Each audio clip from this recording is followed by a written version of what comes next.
The progeny. अब progeny में कैसा ईयर है, फ्यूज्ड ईयर है, ठीक है, फ्री लोब नहीं है। लिखा है कि due to the autosomal recessive, question में ही गिवन है कि पेडिग्री कैसी हमारी रिसेसिव है। कैसे पता किया हम लोगों ने, अगर हम ध्यान से देखें तो फर्स्ट जनरेशन में डिजीज दिख रही है, लेकिन जो सेकंड जनरेशन में इसकी डॉटर, इसका सन, फिर इसकी डॉटर और फिर इसका सन, दे ऑल आर अनअफेक्टेड, इसलिए स्कीपिंग ऑफ जनरेशन हमें यहाँ पे देखने को मिल रही है।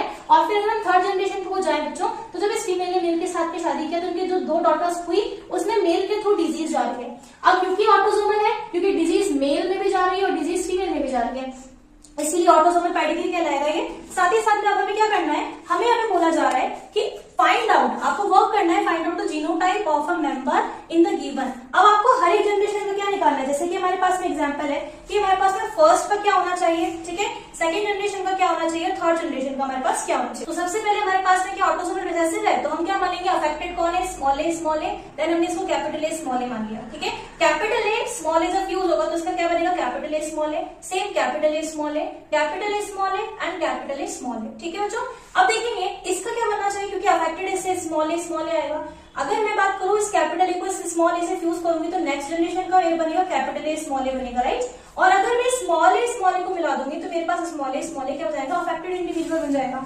सेम केस अगर हम इन दोनों का ले लें कि मेरे पास में क्या है, ये अनअफेक्टेड है, तो मैं इस मेल का भी अनअफेक्टेड ले लेती हूँ, ठीक है।